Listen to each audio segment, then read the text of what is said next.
Thank you. Hello, everyone. Good afternoon and good morning to some. I'm Denise Rizzo. I am the managing editor of JPAE and the director of research and publication at PAEA. This is part of, I'm here actually in Utah. I'm here with Brent. Um, I was Busking. Did I say that correct, Brent? It's Bisking, but close enough. Busking, close, who works at PAEA alongside of me. We created actually a six-part webinar series specific to finding your scholarship in PA education. And each week we'll have a small section on scholarship, whether it's grants or publication. And this week we have the pleasure of having Carrie Berry, who is the chair and clinical professor of the Department of Medical Sciences at Bouvet College of Health Sciences at Northeastern University. And along with Carrie, we have Dr. Amy Roberts, who is an associate professor and an academic coordinator at Hofstra Northwell School of Nursing and PA Studies. And they're going to be discussing publishing a manuscript when you're not a researcher. So we ask that you put everything in the Q&A. We'll have you ask questions out loud at the end. If there's anything that Brent and I can answer along the way, we will. And try not to use the chat because it gets a little bit difficult to keep up with. But if there's something in the chat, we'll certainly catch it. After we're done, we will shut the recording off and then take the Q&A. So I will hand it over to Carrie and Amy. Thank you, Denise. We're excited to chat with you all today about being a non-researcher who's looking to publish, or self-declared non-researcher. Today, our objectives are to identify the feature sections in JPAE, review the guidelines for each section, and discuss common topics on recent reader research. As we're introduced already, we just also wanted to disclose that we are both JPAE editorial board members, and otherwise we had no conflict of interest. Looking at research and thinking about the sense of not feeling like you're a researcher is, I would say, common among PA educators. And some of the things that really pushes that sense is methods. Methods are one of the things that seem to be the most intimidating aspect if you don't feel like an expert in that space. And so today we're going to talk about different ways that you can publish a manuscript without feeling like you're an expert in methodology and methods.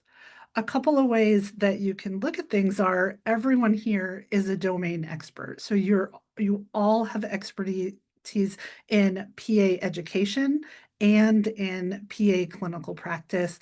And certainly everyone has their own varying niches of where they have expertise. So thinking about a broader topic that you might be interested in is looking at your own background and your expertise, and then looking at the everyday challenges of your job, of things that make things more successful, less successful, or really bring you passion in that space. So that's one place to really start your journey on producing a manuscript for publication. The next thing you can do is, if you found an idea that you're thinking, I'm really passionate about this project that I worked on, is there something that I really want to know more about? Is there something I want to share, a unique solution I had to solve this problem in my work as a clinical coordinator or as a director of didactic education, or whatever your specific role is? What are the challenges that you overcame, and thinking about that? Or what do you want to know more about? What do you think is something that you could expand on? And there is this new keyword search, and that's a good place to start, is thinking about your ideas and going to the JPAE website and looking at a keyword search. So search for the terms that you're thinking about and really look in the last 3 to 5 years to see what was published on this topic, where are some potential gaps in this topic, and then also what can I expand on? Is there something that was just recently published where it might be less likely to be published again? Or is there nothing where you've really identified, oh, there's a gap in this space. This is a great place for me to expand on and add to the literature. And I will also add a shameless plug for the JPA podcast. It is a really great place to listen to other authors talk about their work. And one of the things that we often talk about on the podcast is really how did people come up with their research idea? And it's really interesting. I always learn so much from all the authors, and I think that's a great opportunity for you all to learn as well how people are finding their topic and their passion, that they're really bringing the work and sharing it with everyone. So after you have an idea, thinking about where that might fit in JPAE's structure. So what type of article are you looking to write? And so looking at the bigger categories, we're looking at original research, and then review articles and feature articles are some of the biggest areas in the journal that we look at. There's also editorials and commentary, but we'll talk about these major 3 areas today: the research articles, the review articles, and then the feature articles. In looking at research articles, there are 2 subcategories, and thinking about a brief research report compared to a research article. The brief report is typically smaller scale research, typically would involve a single institution and has a smaller word count, where there's less than 2,000 words that would be included in the manuscript. And a research article is a bigger, more expansive article where there is up to 4,000 words, and it often involves a multi-institution research study or something that is involved on a national data set, something that's a little bit more expansive and can have a larger size. Each of these articles requires different sections, meaning in the abstract, they do require you to have a section with introduction, methods, results, and discussion. So there's a specific format to that. And the abstract is 250 words limit typically in looking at that. The next, a couple things I wanted to say about this is when you're looking at research, if you're not feeling like an expert in methods, I want to say 3 things: collaborate, consult, and continue to learn. So collaborate is really gathering a team of people that would work with you. So identify an expert in the field, identify a person who's a methods expert, and consult a statistician before you design your study if you're going to do that. Many institutions have the availability of a statistician, or we have experts in the field that are available, and Dr. Roberts will talk about that a little bit more in a moment. Other things are looking at, again, consulting a statistician ahead of time and continuing to learn. So taking small little bite-sized courses where you're learning just the basics of statistical methods and research methodologies through like Coursera or other different products that are available, or courses that are available. So start that process of learning, but it's never done alone. If you look at most of the publications, it's extremely rare that there's a solo solo author on that publication. It does happen, but many times people work together and in teams. So really think about that as a resource and a good place to start. The next thing is a special article, and I'll say that the If you've never done or participated in a systematic review, a meta-analysis, or scoping review, these are not for the faint of heart. They're very structured and they're involved. I would emphasize, if you're going to do this, consult a librarian, get a librarian on your team, someone who's an expert in this space.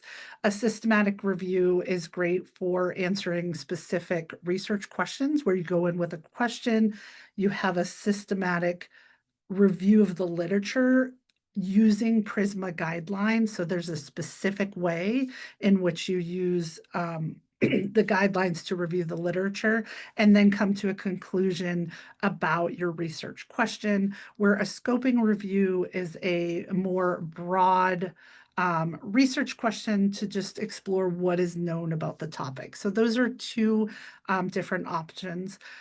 If you're going to move in the direction of a review article, I strongly suggest finding out if your institution has research software. Two common ones are Ryan or Covidence, and helps you with that systematic approach and following the guidelines that you need to as well.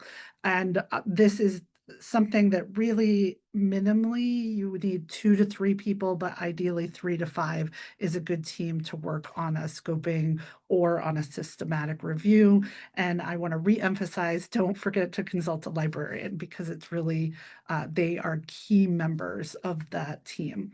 Looking at the word limit on the review articles, it's 4,000 word limit with 250 words for the abstract. That's not included in the 4,000 words.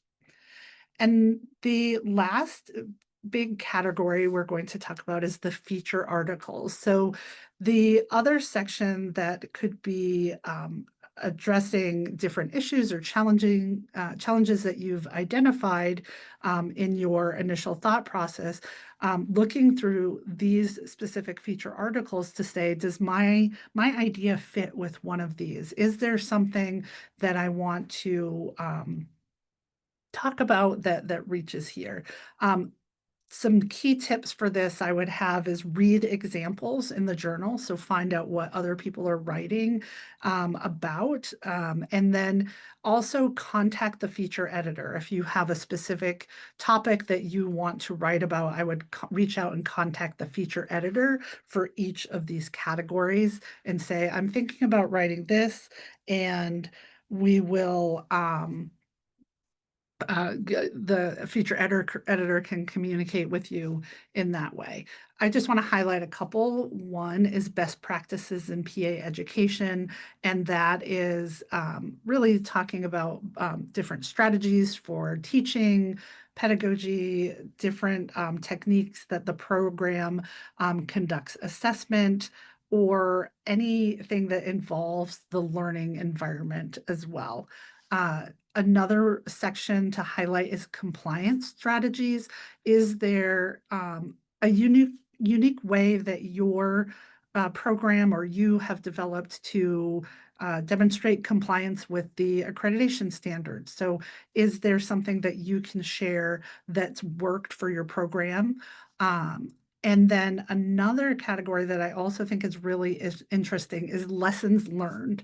Lessons learned is a little different in that it's shared in a first-person narrative, that you're sharing a reflection of how things maybe didn't go so well and how you could have improved on that, and sharing those experiences with others as well. Other sections includes perspectives on PA doctoral education, including curriculum design, challenges, innovations, implementation of technology, and other aspects of doctoral education. And technology and education is really involving all aspects of technology and what your programs are doing. Again, this is specific to each of the areas, and there's a feature editor that would be a great resource for this. And so now I will pass it to Amy for teams, topics, and tips. So, the next few slides, we're just going to talk about ways and different ideas how to get involved with research. So, the really big thing when starting research, and I found myself, is you can't do this alone, especially if you're very new to doing research. So, there's a couple different things you want to do. You want to find a mentor, somebody who's very experienced. You want to recruit collaborators, or even just find someone who you know is working already on a research project. And working education, don't be afraid to engage your students. They can be a big help to your research process, to your research project. It's important to foster teamwork and this collective effort. So, when we're specifically referring to finding mentorship, you want to look beyond your immediate circle. Look for people who share your research interest. Or you may find out that something you didn't know you were passionate about, another, group of peers has a passion for something else that sparks your interest. This may start with just forming informal relationships. You go to networking events, poster presentations.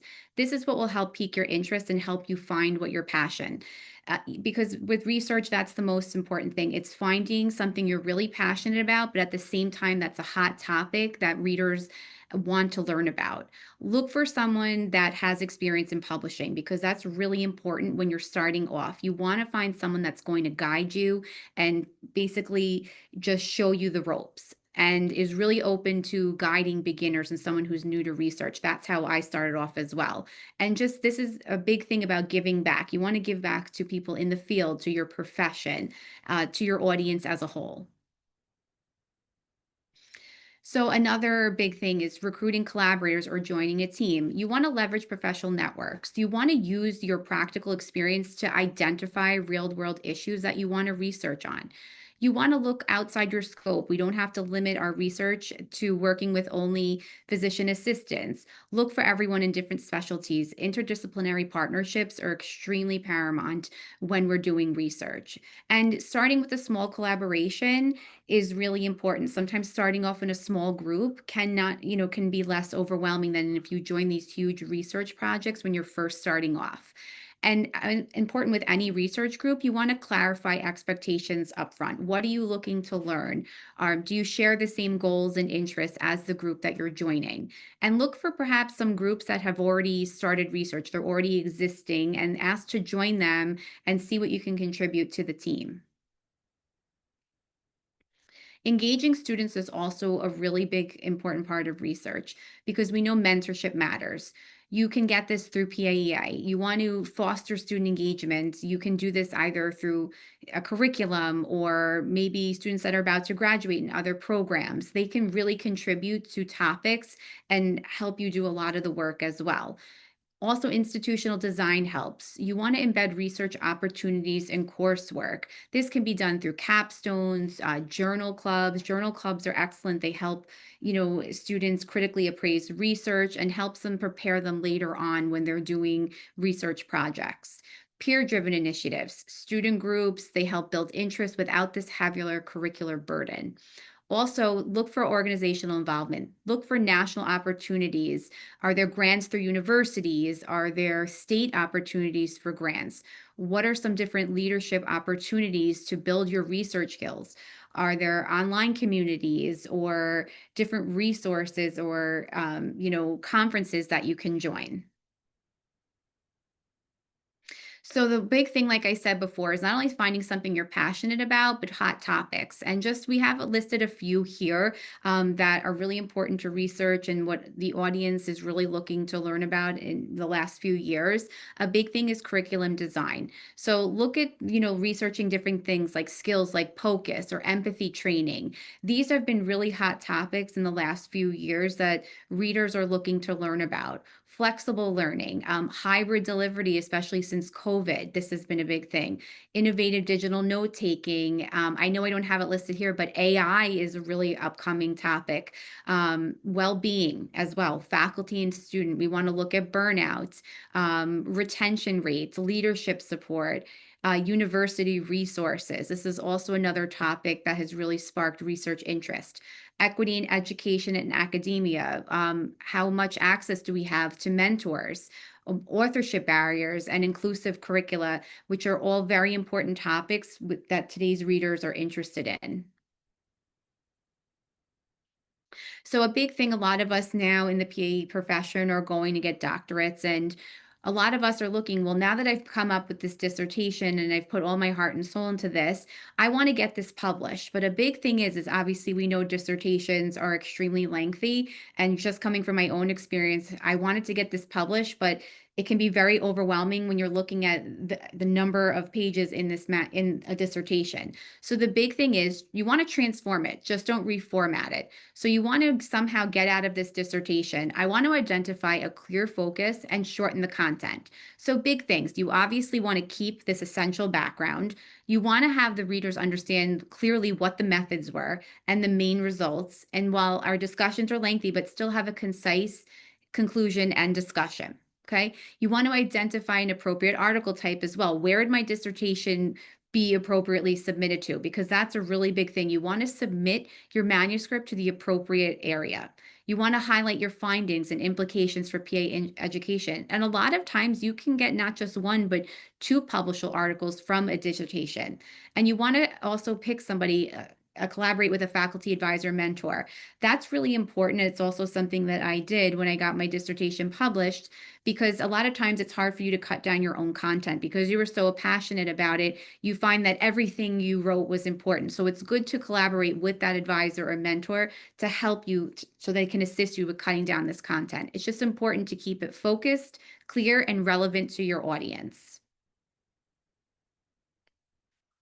So just in summary, again, some big things. You want to find your network, okay? You want to collaborate with different people. You want to leverage your domain expertise. Again, find something that you have practical experience with that you can apply to these real life issue and to your readers. And obviously continue to learn. Working on research, submitting manuscripts is a lifelong learning process, is something you don't want to do alone. And it's something you'll gain lifelong experience with and be able to expand upon your research knowledge. Any questions? Thank you, Carrie and Amy. And I just want to put another shameless plug, as Carrie would put it, out on October 1st. Dr. Mary Warner. It's titled, I want to submit my research, but where do I start? It's specifically dedicated to what Dr. Roberts was talking about. If you have a dissertation, it's quite lengthy. Dr. Warner is going to discuss how you can kind of not break it down, but I guess minimize it so that you can get it suitable for a JPAE publication. So if you want to put that on your calendars, it's before our forum. But having said that, does anyone have any questions? You can put it in the Q&A. I think you can even come off mute if you'd like.